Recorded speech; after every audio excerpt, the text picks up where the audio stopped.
welcome to Fireside Chats. My name is Caitlin Hall, Public Relations Coordinator at Misericordia University, and I am with Dr. John Mellon, former faculty member of 19 years at Misericordia, and now continuing with my education, taking credit and non-credit courses for enjoyment.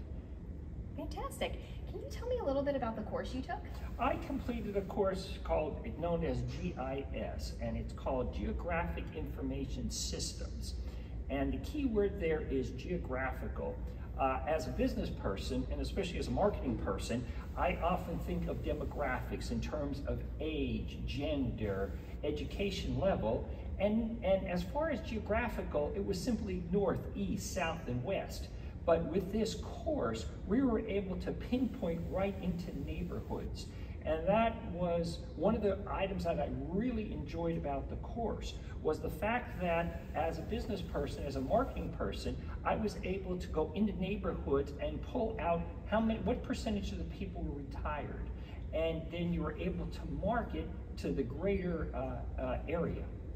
And what are your plans by using this course? Oh, what was dynamic about the course is each week we had lessons.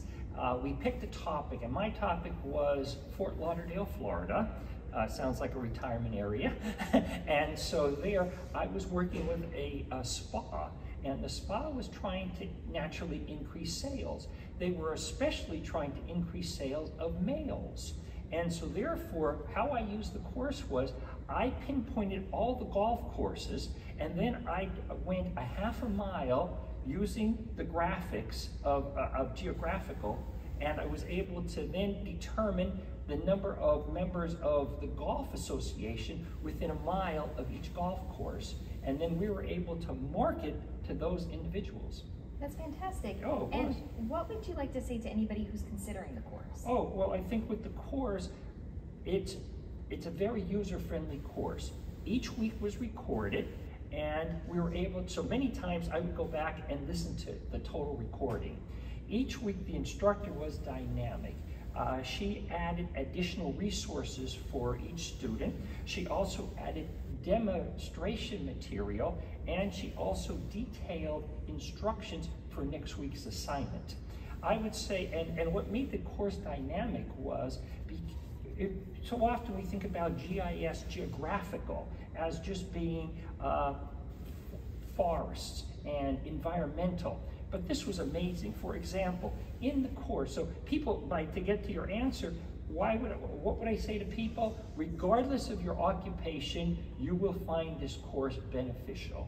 In my class, we had a pharmaceutical technician, and their goal was to study the environmental of contaminants from the pharmaceutical industry, because that person worked for a pharmaceutical company, and that was one of the main responsibilities of her job. Another person was worked for a community center, the county, and they wanted to know how they can, which neighborhoods needed more affordable food.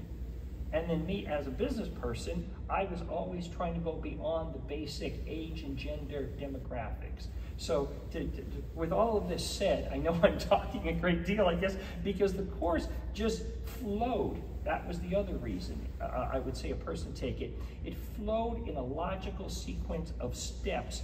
And in the very 6th week, we had a completed project, which I never thought was going to be possible in 6 weeks. And do you think that the course went so smoothly because Dr. Auker was able to kind of like specialize in on every single person who was taking the course? Oh, absolutely. And the class had, we probably had at least 12 or 14 students in the class, and she had the ability to, during the course, when we reached a certain point, she would say, well, let's now go back and look at the students' postings for this week. And then she would say, okay, let's look at the pharmaceutical technicians' postings in terms of how they're not just worrying about trees or river, they're worrying about what's being emitted from their pharmaceutical plant.